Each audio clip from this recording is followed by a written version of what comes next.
یہاں جو وجہ بتائی جا رہی ہے کہ کیوں ان پر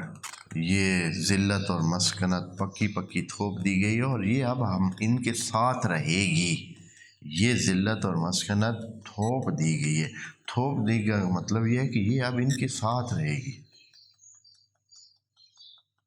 اچھا، اس کا کیا نتیجہ ہوا ہے؟ اس کا نتیجہ یہ ہوا ہے کہ یہ آیات جب نازل ہو رہی ہیں 1400 سال تقریباً ان کو ہو گئے، 1400 سال۔ اس کے بعد یہ اہل یہود عملاً پوری دنیا میں اسی طرح انہی حالات میں ہی زندگی کر رہے ہیں۔ یہ جم کے پھر کہیں بھی نہیں رہ سکے، پورے جہان میں پھیلے ہوئے ہیں، بکھرے ہوئے بھی ہیں، اور تعداد بھی ان کی وہی ہے۔ بتایا نا کہ یہ قبول ہی نہیں کرتے ہیں کسی کو کہ کوئی یہودی ہو جائے، صرف یہ کہتے ہیں کہ جو ہماری لائن کا بندہ ہوگا، جو ہماری ہی اولاد میں سے ہوگا، جس کے ماں باپ یہودی ہوں گے تو وہ یہودی ہو سکتا ہے۔ باقی کوئی یہ کہے کہ میں آپ کا دین قبول کرتا ہوں، ادھر آتا ہوں، یہ بات نہیں ہونی، قبول نہیں کرتے ہیں۔ یہ بعد میں، پہلے اس وقت جب تھے تو دین یہود پر قبول کرتے تھے، لیکن اب جو انہوں نے قاعدے بنا لیے ہیں اس کے مطابق یہ نہیں ہے، اس طرح نہیں۔ تو اور اس کی دلیل یہ ہے کہ قرآن میں آیا ہے کہ یہ لوگ بولتے تھے کونوا ہودن اور نصارا، کہ یہودی بن جائیں یا نصرانی بن جائیں تو آپ کامیاب ہو جائیں گے، نہیں تو آپ کیا ہیں، جہنم میں ہی جائیں۔ جنت میں جانا ہے تو کونوا ہودن اور نصارا، یا آپ یہودی ہوں یا نصرانی ہوں۔ شاید اس وقت یہ اجازت ہوگی کسی کو یہودی بننے اور نصرانی بننے کی، تب یہ اس طرح لوگوں کو کہتے تھے کہ کونوا بن جائیں، آپ ہو جائیں۔ تو اب جو ہے ایسے نہیں ہے۔ پھر یہ ہے کہ اب پورے جہان میں یہ بکھرے ہوئے ہیں، ہر ملک میں ایک بہت محدود سی ان کی تعداد ہے، اور وہ بھی ڈر کر، چھپ کر اور اپنے خاص قسم کے اس میں رہتے ہیں، اور ان کے زندگی کا طریقہ کار کوئی اس قسم کا ہے کہ یہ جہاں رہتے ہیں وہاں مشکلات ایجاد ہو جاتی ہیں جب اپنے ڈھب کے ساتھ یہ رہتے ہیں۔ تو اب یہ جو دوسری ورلڈ وار ہوئی ہے اور وہاں جرمنی نے بہت سارے ایک سلسلہ جنگ کا شروع کیا، اور پورا جہان اس میں پھر داخل ہو گیا، آہستہ آہستہ کرتے کرتے تقریباً جہان دو حصوں میں بانٹ گیا، آدھے ادھر ہو گئے، آدھے ادھر ہو گئے، اور کچھ تھے بے طرف، باقی جو ہے جنگ میں انوالو ہو گئے بہت سارے ملک۔ اور اس طرح اسی دوران ہٹلر جو کہ جرمن کا حاکم تھا، اس نے خصوصی طور پر یہ ان کے لیے کافی مسائل پیدا کیے ہوئے تھے یہودیوں کے لیے۔ اور اس کی کیا وجہ تھی؟ پتہ نہیں کیا خدا اس کو جو ہے بیر تھا ان کے ساتھ، یہی کہ ان کا جو طرز عمل پیچھے سے آ رہا ہے، یہ جہاں بھی ہوتے ہیں یہ مشکل کا باعث بنتے ہیں، خرابیاں کرتے ہیں۔ تو اس نے جیسے کہ ابھی چن چن کر، یعنی جیسے کہ تاریخ میں لکھا ہے کہ چن چن کر وہ ان کو کیا کرتا تھا، ختم کرتا تھا یا دیس نکالا دیتے تھے، اور کیمپ ہوتے تھے، اور کیمپوں میں جہاں سے کوئی ملے یہودی تو اس کو پکڑ کے لے آتے ہیں اور کیمپ میں رکھ دیتے ہیں، اور پھر اس کے ساتھ کیا برتاؤ کرتے ہیں اللہ عالم۔ یعنی یہ کچھ حتماً اس طرح کے سلسلے ہوئے ہیں، اس کو بہت بڑھا چڑھا کر آج تک یہ لوگ ابھی اس کا اظہار کرتے ہیں کہ ہمارے ساتھ بہت ظلم ہوا ہے، اور پھر برطانیہ نے اور ان سب نے مل کر یہ کیا کہ یہ جو ہے نا، یہ ہمارے ملکوں میں بہتر ہے ان کو نہ رکھا جائے، ان کو یہاں سے کوئی ایسی جگہ دے دی جائے جہاں یہ کیا کریں، وہاں رہیں، اور ہماری جان چھوٹ جائے ان سے اہل یہود سے۔ پھر انہوں نے کیا کیا؟ انہوں نے دیکھا کہ ان کی والی جگہ پہ ابھی عرب لوگ آباد ہیں، فلسطینی آباد ہیں، مسلمان آباد ہیں، تو انہوں نے ایک آپس میں مل بیٹھ کر سیٹ کیا، اور پھر وہ بالفور کا ایک جو اعلان تھا وہ کیا، مل کر، اور اس میں یہ جو وزیر خارجہ تھا برطانیہ کا، انہوں نے اور دوسرے مل کر کے ان کو وہاں آباد کرتے ہیں فلسطین کے علاقے میں جہاں ابھی اسرائیل ہے۔ تو وہاں یہ کیا گیا، اور یعنی پھر یہ ہے کہ انہوں نے پیسے دیے، انہوں نے ان کو وسائل دیے، پھر انہوں نے آ کر کیا کیا، آ کر یہاں سے فلسطینیوں کے ساتھ ادھر آرام سے پہلے رہنے لگے، زمینیں خریدتے گئے، اور عرب سادے لوگ جیسے کہ اکثر اسی طرح ہوتا ہے، نکمے کام نہ کرنے والے، اور اس طرح وہ انہوں نے کہا کہ بڑے پیسے مل رہے ہیں جی، زمینیں اپنی بیچتے گئے، آخر میں جب ان کے پاس بہت بڑی مقدار میں زمینیں انہوں نے خرید لی، تو انہوں نے کیا کیا، ایک دن جو ہے 1948 یا اس طرح کے کسی زمانے میں دھاوا بول دیا، اور فلسطینیوں کو کہا کہ آپ جو ہے نا اس ایریے سے نکل جائیں، اور اس طرح انہوں نے حکومت کی ایک وہ ترتیب دے دی، اپنی حکومت کی، ہماری اپنی حکومت ہے، ہماری اپنی زمینیں ہیں، ہمارا سسٹم ہے، ہمارے اپنے لوگ ہیں، اور اس طرح اس دن سے جنگ کا یہ جو سلسلہ ہے، لڑائی جھگڑے کا شروع ہے اور ابھی تک جاری ہے، اور وہ دن بدن جو ہے ان کو پورے جہان کی سپورٹ حاصل ہے، کیونکہ وہ نہیں چاہتے ہیں کہ کیا کریں، یہ واپس کسی اور جگہ جائیں، ادھر ہی رہیں، اسی طرف رہیں، اور اس طرح انہوں نے ڈبل فائدہ، ایک تو یہ ہے کہ ان کے لیے یہ یہاں کام کرتے ہیں، ان کے فیور میں یہ ہوتے ہیں، دوسرا یہ ہے کہ ان کے ملکوں کی جان چھوٹی ہوئی ہے ان سے، اور وہ سارے ادھر ہیں، پھر دنیا سے چن کے انہوں نے سارے جو یہودی ہیں ان کو بھیج رہے ہیں کدھر، اسرائیل۔ ابھی بھی اسی طرح، ابھی اسرائیل کے دروازے کھلے ہیں، کوئی بھی یہودی کسی بھی جگہ سے بغیر ویزے کے اسرائیل میں آ جائے، وہاں اس کو سارا سیٹ اپ ملے گا، اس کو رہائش ملے گی، اس کو رہنے سہنے کے لیے جگہ ملے گی، اس کو اس ملک کی اسرائیل کی نیشنلٹی مل جائے گی۔ ابھی بھی ایسے آج کے دن جو بات میں کر رہا ہوں تو ایسے ابھی جو ایک سلسلہ چل رہا ہے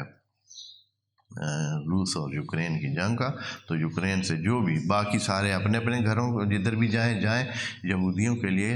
اسرائیل میں دروازے کھلے ہیں، اور بڑی تعداد میں، جیسے کہ کل پرسوں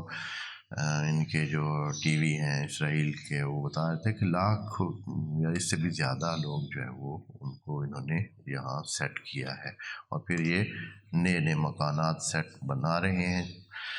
وہاں، اور بے حساب لاکھوں کی تعداد میں نئے مکانات جو ہے وہ بنا رہے ہیں، جو کہ ایک غصب شدہ زمینوں پر تقریباً ہیں، اور اس طرح کی یعنی ایک سلسلہ ہے۔ اب چونکہ ہم نے اس میں سیاسی بات کی طرف ہم نے اس تفسیر کے درس میں نہیں جانا،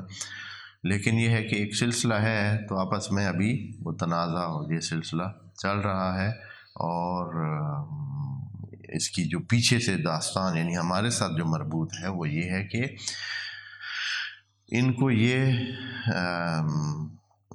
دیا گیا اس طرح مسکنت اور مذلت کا حکم دیا گیا، اور ابھی بھی وہ چاہے وہ کہیں، لیکن مغرب میں یہ ایک منفی لفظ کے طور پر بھی بعض اوقات ان کا لیا جاتا ہے، اور ان کو منفی نگاہ سے دیکھتے ہیں، ہر چند کے وہاں ممنوع ہے قانوناً اس قسم کے سلسلے، لیکن ایسے کوئی اچھے یعنی آداب کے ساتھ نہیں دیکھتے ہیں، اور یہی مسکنت ہے ان کی، اور ابھی بھی یہ ایک جنگ کی مسلسل ایک اس حالت میں آرام والی صورتحال نہیں ہے، ایک جنگ جویانہ اور جنگی پروسیس کا ہی سلسلہ چل رہا ہے، اور ان کے وہ آخری طے نہیں ہو رہا ہے، سیٹ نہیں ہو رہا ہے کہ انہوں نے ادھر رہنا ہے، یعنی ہر دن ان کے سر پہ یہ تلوار جو ہے لٹک رہی ہے کہ کس دن اسرائیل کا خاتمہ ہو جائے، یعنی اس لیے کہ ابھی بہت سارے ممالک قبول نہیں کر رہے ہیں، بہت سارے ممالک قبول نہیں کر رہے، نہ صرف اسلامی ممالک بلکہ اسلامی ممالک میں سے تو صرف 2-3 ہیں جنہوں نے ان کو مان لیا ہو کہ یہ اسرائیل ہے اور اسرائیل کی حکومت ہے، باقی 40-50 ملکوں نے ان کو قبول نہیں کیا ہوا ہے، 50 کے قریب جو ہے انہوں نے بالکل ان کو مانا ہوا نہیں ہے کہ یہ ایک حقیقی اور صحیح ریاست ہے اور اس کو ہونا چاہیے. اور اسی طرح کئی دوسرے ممالک بھی ہیں جو ویسے ممکن ہے چپ ہوں، لیکن وہ بھی مانتے نہیں ہیں، وہ بھی اس طرح راضی نہیں ہیں. تو ایک قسم کی ابھی بھی وہ اس خوف کی اس میں فضا میں ہی موجود ہیں کہ کب پتہ نہیں کیا ہوگا. حال چند کے وسائل کے لحاظ سے بہت اسرائیل معیشت کے لحاظ سے دنیا کے پہلے نمبر کے کچھ ملکوں میں ہے. وہاں کی جو جی ڈی پی ہے یا جو ہر بندے کی انکم کا ایک سلسلہ ہے، وہ پہلی لیول کے جو ہیں 60-70 ہزار کے قریب ان کی جو ہے ایک بندے کی ڈالر 60-70 ہزار ڈالر جو ہے ایک بندے کی انکم کا ایک سلسلہ ہے وہاں، جیسے کہتے ہیں پر کیپیٹا جو انکم کا ایک ہے. جبکہ ہمارا ملک ہے اور ہمارے آس پاس کے جو ممالک ہیں ان میں 1600 سے 2000 تک ہے، اور ادھر 60-70-80 ہزار تک. تو یورپ اور امریکہ میں 20 سے 25 ہزار کے قریب ہے. تو ان کا جو ہے وہ ذرا زیادہ ہی بنتا ہے. تو یہ ہے، اس کے باوجود جو ہے وہاں اس طرح ذلت اور مسکنت کی یہ صورتحال ابھی بھی موجود ہے. اور وعلیکم السلام. اب یہ کیوں ہوا ہے، کیوں ایسے کیا گیا ہے؟ اللہ یہ بتاتا ہے کہ ان کے اوپر یہ ذلت تھوپ کیوں دی گئی ہے. ذالکا بِأَنَّهُمْ كَانُوا يَكْفُرُونَ بِآيَاتِ اللَّهِ. وجہ یہ ہے کہ یہ لوگ آیات الہی کا کفران برتتے تھے، یعنی ناشکری کرتے تھے اور نافرمانی کرتے تھے آیات الہی کی. آیات الہی ان کے لیے کتنی پیش کی گئی ہیں؟ اگر صحیح دیکھا جائے تو سینکڑوں معجزات ان کے سامنے ہوئے ہیں. جب وہ جناب موسیٰ اور جناب ہارون وہاں گئے اور فرعون کے ساتھ وہ جو معاملات ہو رہے تھے، اسی دوران 9 آیات تو قرآن میں کہا گیا کہ ہم نے ان کو 9 آیات 9 آیات تو قرآن میں ہے کہ ان کے ذریعے ان کو فرعونیوں کو مشکل میں ڈالا. وہ آیات یہی تھی، معجزات تھے جو اس میں قرآن میں موجود ہیں، ذکر ہے ان کا. پھر خود جو ہے وہ مقابلہ جو ہوا جادوگروں کے ساتھ، وہ پھر دریا سے عبور کرنا، پھر اس کے بعد جو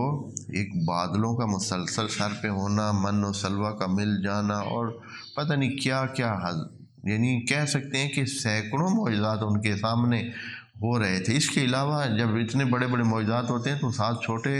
سلسلے بھی، یعنی کئی انہونیاں جو نہیں ہونی وہ ہوتی ہیں اور ان کے سامنے ہو رہی تھی. لیکن یہ سارے کیا کرتے تھے؟